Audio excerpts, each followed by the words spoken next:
and I want to put socks on under them. So I think it's gross not to wear socks with climbing shoes. I just don't want to do that.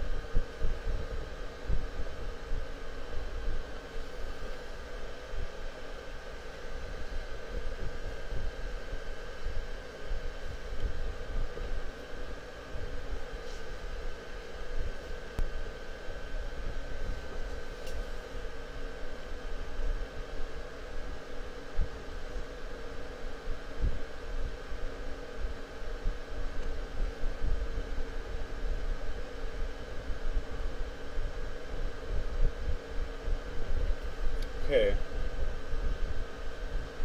Let's see here.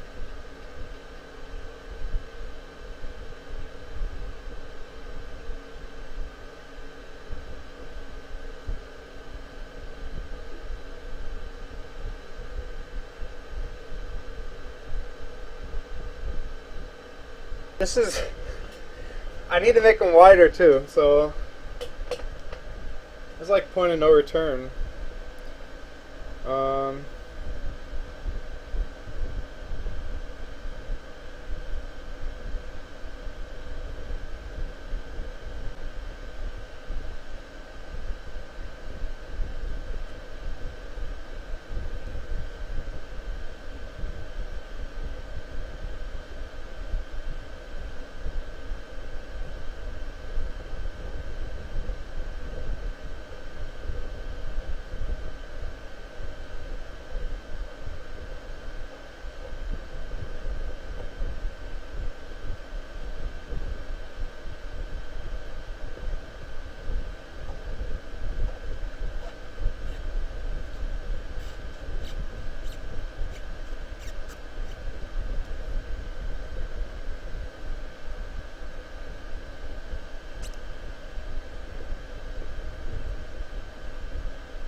Okay.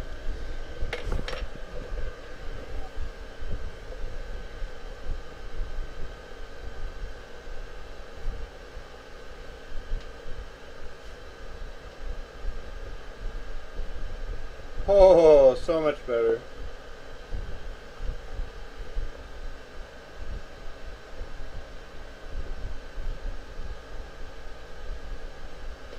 Now that fits me.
Oh man.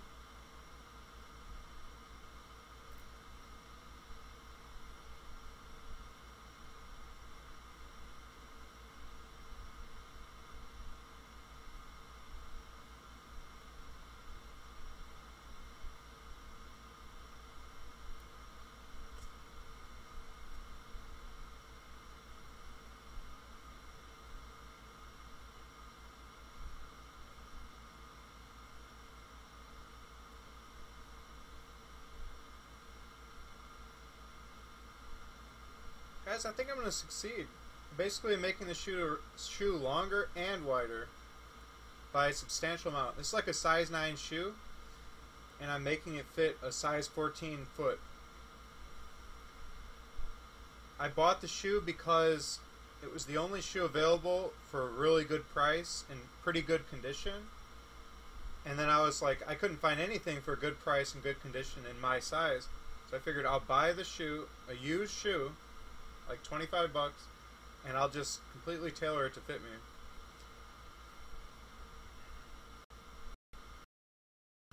And this is a name brand shoe. These are 510 climbing shoes. It's one of the best brands.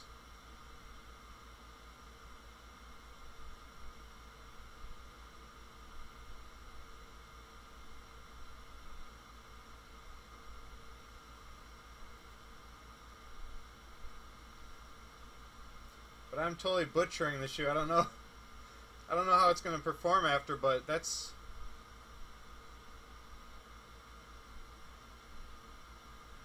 I don't know. I just don't know. like, I kept intact this inner toe area, and the entire heel is still intact. So I only compromised a section about that wide in the center, and I don't think that contacts the rock very often. And then just this section right here in the middle. And I don't think that contacts the rock much either. So non-crucial spots were compromised.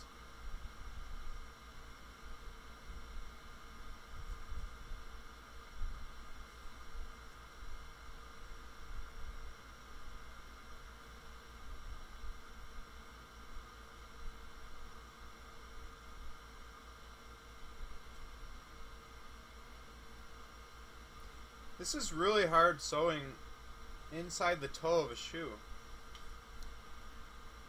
I gotta like make sure I don't stab myself. And I'm going through rubber, which is not exactly the softest material to sew through. Gotta not stab myself when I pull it through. This is quite the challenge. I can see why a lot of people don't do it, but this project, in fact, because it's such a hard project, it's been collecting dust for about a year, which has caused me to not go rock climbing for a year. This project's so intimidating that I held off on it for a full year, but now I'm finally handling my business, making it happen. Because I have to insist on going rock climbing this year. I really want to do rock climbing, surfing, and snowboarding this year. I want to hit some new action sports while I'm still young and strong. I want to go have fun, live life to the fullest.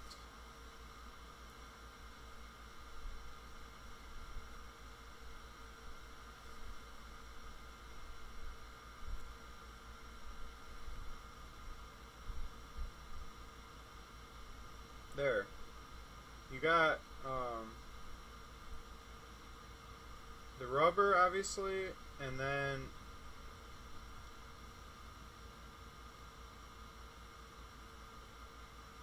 right here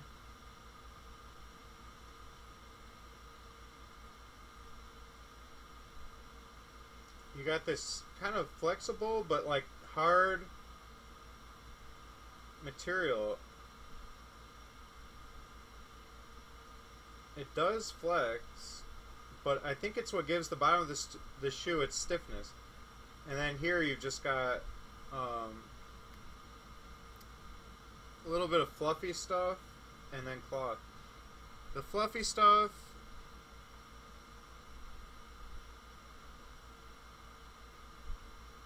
is just like cotton or something, I don't know. Maybe I'll just use neoprene, call it a day. To get that hardness though, I might layer the neoprene with epoxy. Just a thin coat on both sides to give it a little more stiffness.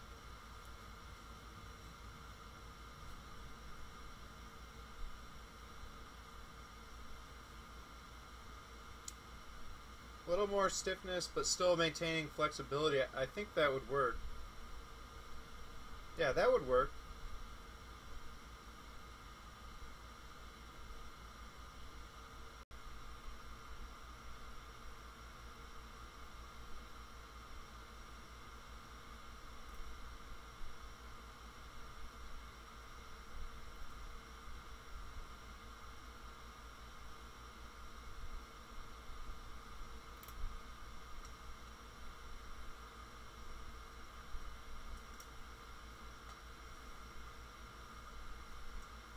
Excited, man. These shoes are going to be super comfortable.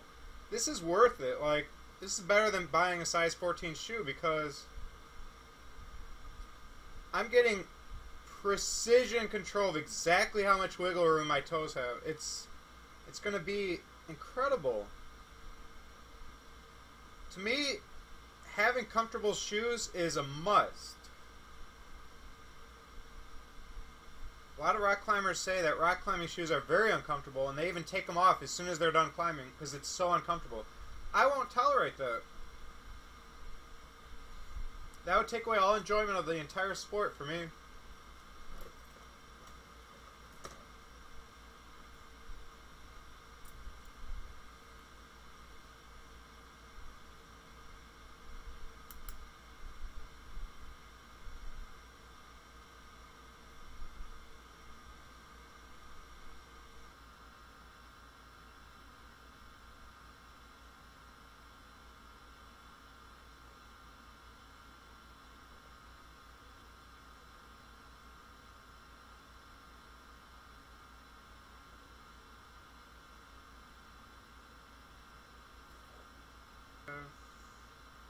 Okay.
I love audiobooks.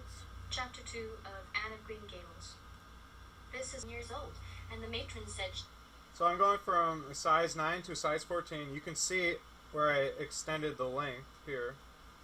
I basically cut them in half and extruded them. And then I needed them wider, so I cut it here and then I just opened it. And it fits me great.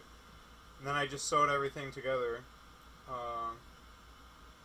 Now I'm preparing for a full resole and a new rand, which goes along the outside. Well, not a whole new rand, just in sections I'm going to do. Right now, I'm planning out making an insert which fits the shape of the shoe like this, and then I'll have to create a top and bottom to smash it down like a vise. When I glue these things on, it needs to be smashed down like a vise. So I have to create an elaborate vicing system. And the sorrel might have tried the nerves of the people behind her. Down at the base of the cliffs were heaps of surf-worn rocks, or little sandy coves inlaid with pebbles as with ocean jewels. Beyond lay the sea, shimmering and blue, and over it soared the gulls, their pinions flashing silvery in the sunlight. "Isn't the sea wonderful?" said Anne, rousing from a long, wide-eyed silence. "Once, when I lived in Marysville, Mr. Thomas hired an express wagon and took us all to spend the day at the shore 10 miles away. I enjoyed every moment of that day, even if I had to look after the children all the time. I lived it over in happy dreams for years. But this shore is nicer than the Marysville shore. Aren't those gulls splendid? Would you like to be a gull?" And was leaving the room with a light when Anne called her back. "I've just thought of it now. I should have said Amen in place of yours respectfully, shouldn't I? The way the ministers do. I'd forgotten it, but I felt a prayer should be finished off in some way, so I put in the other." And she had explored it to its furthest end in all its delicious vagaries of brook and bridge, fir coppice and wild cherry arch, corners thick with fern and branching byways of maple and mountain ash. She had made friends with the spring down in the hollow, that wonderful, deep, clear, icy cold spring. It was set about with smooth red sandstones and rimmed in by great palm-like clumps of water fern, and beyond it was a log bridge over the brook. That bridge led Anne's dancing feet up over a wooded hill beyond, where perpetual twilight reigned under the straight, thick-growing firs and spruces. The only flowers there were myriads of delicate June bells, those shyest and sweetest of woodland blooms, and a few pale aerial starflowers, like the spirits of last year's blossoms. Gossamers glimmered like threads of silver among the trees, and the fir boughs and tassels seemed to utter friendly speech. All these raptured voyages of exploration were made in the odd half-hours which she was allowed for play, and Anne talked Matthew and Marilla half-deaf over her discoveries. Not that Matthew complained, to be sure. He listened to it all with a wordless smile of enjoyment on his face. Marilla permitted her lips quivering and her whole slender form trembling from head to foot. "I hate you," she cried in a choked voice, stamping her foot on the floor. "I hate you, I hate you, I hate you," a louder stamp with each assertion of hatred. "How dare you call me skinny and ugly? How dare you say I'm freckled and red-headed? You are a rude, impolite, unfeeling woman." "Anne!" exclaimed Marilla in consternation. But Anne continued to face Mrs. Rachel undauntedly, head up, eyes blazing, hands clenched, passionate indignation exhaling from her like an atmosphere. "How dare you say such things about me?" she repeated vehemently. "How would you like to have such things said about you? How would you like— It's terrible lonesome downstairs without you. Just go and smooth things over. That's a good girl." "Very well," said Anne resignedly. "I'll tell Marilla as soon as she comes in I've repented." That's right, Anne. But don't tell Marilla I said anything about it. She might think I was putting my oar in, and I promised not to do that." "Wild horses won't drag the secret from me," promised Anne solemnly. Milking, behold Marilla and Anne walking down the lane, the former erect and triumphant, the latter drooping and dejected. But halfway down, Anne's dejection vanished as if by enchantment. She lifted her head and stepped lightly along, her eyes fixed on the sunset sky and an air of subdued exhilaration about her. Marilla beheld the change disapprovingly. This was no meek penitent such as it behooved her to take into the presence of the offended Mrs. Lynde. "What are you thinking of, Anne?" she asked sharply. "I'm imagining out what I must say to Mrs. Lynde," answered Anne dreamily. This was satisfactory, or should have been so, but Marilla could not rid herself of the notion that something in her scheme of punishment was going askew. Anne had no business to look so rapt and raving, set the flowers dancing. "And then I'll go with one great swoop over the clover field, and then I'll blow over the lake of shining waters and ripple it all up into little sparkling waves. Oh, there's so much scope for imagination in a wind. So I wouldn't be ready to go back of her own accord, that's what. While if you were to make her go back right off, dear knows what freak or tantrum she'd take next and make more trouble than ever. The less fuss made, the better, in my opinion. She won't miss much by not going to school as far as that goes. Mr. Phillips isn't any good at all as a teacher. The order he keeps is scandalous, that's what, and he neglects the young fry and puts all his time on those big scholars he's getting ready for Queen's. He'd never have got the school for another year if his uncle hadn't been a trustee. The trustee, for he just leads the other two around by the nose, that's what. I declare, I don't know what education in this island is coming to. Mrs. Rachel shook her head as much as to say if she were only at the head of the educational system of the province, things would be much better managed. Marilla took Mrs. Rachel's advice, and not another word was said to Anne about going